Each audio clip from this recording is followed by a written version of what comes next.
Ito, pag-usapan natin ito, breaking news ito. Halos buong pamilya ng Bilyar kakasuhan at kasong kriminal. Oh, balita yan ngayon. Naglabas ng press release ang SEC, Securities and Exchange Commission. Anong mga kaso? Manipulation.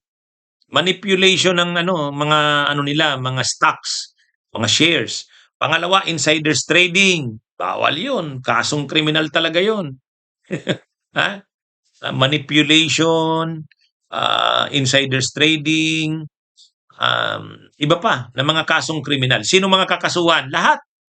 Lahat sila. Si dating Senate President at dating Speaker Manny Villar, si dating Senador Rasin Chincha Villar, si Mark Villar, si Camille Villar. Nabasa ko yung press release ng SEC eh. Bakit? Ang pinakamalaking issue doon yung manipulation. Minanipulate yung valuation. Kumbaga ang lumalabas, minanipula nila yung valuation ng kanilang mga real estate assets. Ibig sabihin, 'di ba, marami silang lupa. Mga binili na lang mga lupa. Marami 'yan. Nabili nila ng mura.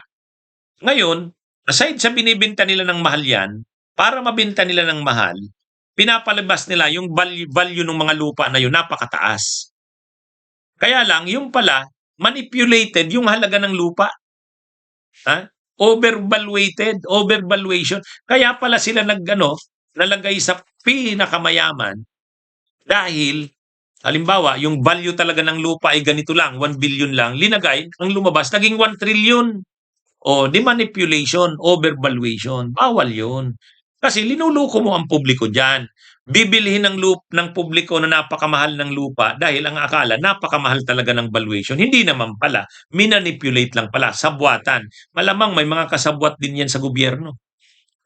Kaya, yan yung ngayon. Kasong kriminal yan. Kasong kriminal yan. Kaya, ito? Ang isa pa, yung insiders trading. Ang insiders trading, ang trading kasi ng mga shares, ng stocks, lalo na kung publicly listed ang mga ang korporasyon mo, hindi pwedeng yon, may sabwatan. Hindi pwede yan. Bawal yan, insiders trading. Hindi pwede yan. Dapat na yung totoo, yung normal, yung natural na trading ng mga stocks. Ay itong si Camille Villar bumili ng ilang thousands ng shares yun. Nung mababa pa yung tapos biglang tumaas. O di ibig sabihin, may alam ka na gano'n, na mangyayari yun. Kaya ang tawag doon, insiders trading, bawal yun. Kasong kriminal yun. Yung mga kaso kasi na yan, manipulation ng stocks, overvaluation, tapos yung insiders trading.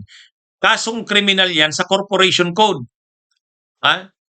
Bawal yan, mahigpit na pinagbabawal yan. Kasi syempre, naluluko mo ang publiko, pati yung mga investors, naluluko mo. Kaya lumabas pala yung sobrang yaman ng mga bilyar, bloated. Kumbaga bloated, the produkto ng manipulation at saka insiders trading na bawal. Kaya ito mga kabunyog, mga kababayan. Salamat naman sa SEC at talagang trillion peso yung valuation, yung minanipula, yung naging halaga ng valuation ng kanilang mga assets, real estate properties, 1 trillion. Na samantalang hindi naman dapat 1 trillion yun, parang ilang billion lang. Kaya ito sa simpleng pagkakaintindi natin, kapag dinukturan mo yung valuation ng lupa, ng real estate properties mo, magmamahal yun. Okay sana kung mahal talaga siya dahil mahal talaga. Yun yung totoong value niya o halaga, valuation. Pero kung dinukturan mo, minanipulate mo, niluloko mo ang publiko, bibili yung publiko ng napakamahal. Hindi naman pala yan yung totoong valuation yan. Dinukturan lang pala o minanipulate. Kaya ang kaso nila, manipulation. Yun namang kay Camille Villar, insiders trading. Sabwatan, bumili ng shares, ng stocks. Alam na nila na anong magiging galawan sa shares ng stocks. Anyway, may nagtimbre galing sa loob, kaya insiders trading. Hindi tama yun. Bawal yan sa corporation code natin. At ang mga ganyan, manipulation, insiders trading, criminal offense yan. Ibig sabihin, posible silang makulong yan. Actually nga, may penalty na rin. Nung nakaraan, nabalita na yan, pininalize na sila, nagbayad na sila ng ilang milyon. Kasi hindi sila nag-submit on time ng kanilang audited financial statements. Siguro inaareglo nila, inaayos yung mga records. O, hindi sila nakapag-submit ng audited financial statements on time. Kaya na-penalize sila. Lumabas na yung balita na yan eh. O, kaya lang ngayon, hindi na pwede yon, hindi na lang penalty to. Ano na to? Kasong kriminal, manipulation, saka insiders trading. Criminal cases na ito.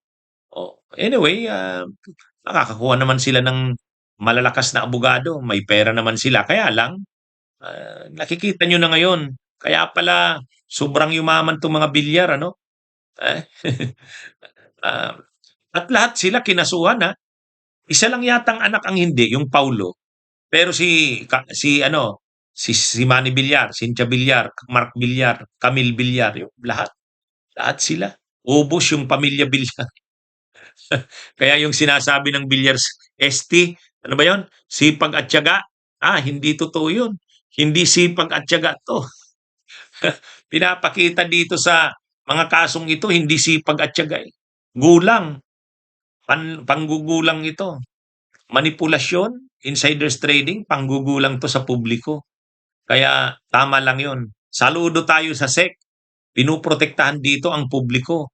Pinoprotektahan dito ang integridad ng stocks trading sa bansa natin. Kasi kapag ganyan na may mga insiders trading na, masisira ang stock trading sa bansa natin, ang investments. Kasi mayroon palang ganyan. Mayroon palang mga manipulation at saka insiders trading na nangyayari. Kaya tama lang 'yon. Parusahan ang mga nagko-commit niyan. Kahit pa matataas silang opisyal ng gobyerno. Anyway, yan naman, sila Villar naman, sila Mark Villar at Cynthia Villar, kahit naman senador yan, hindi naman yan immune from suit. Ang immune from suit lang, presidente. Pero sila hindi. Senador lang yan eh. Senador lang yan. Pwede nga yung filean ng ethics complaint eh.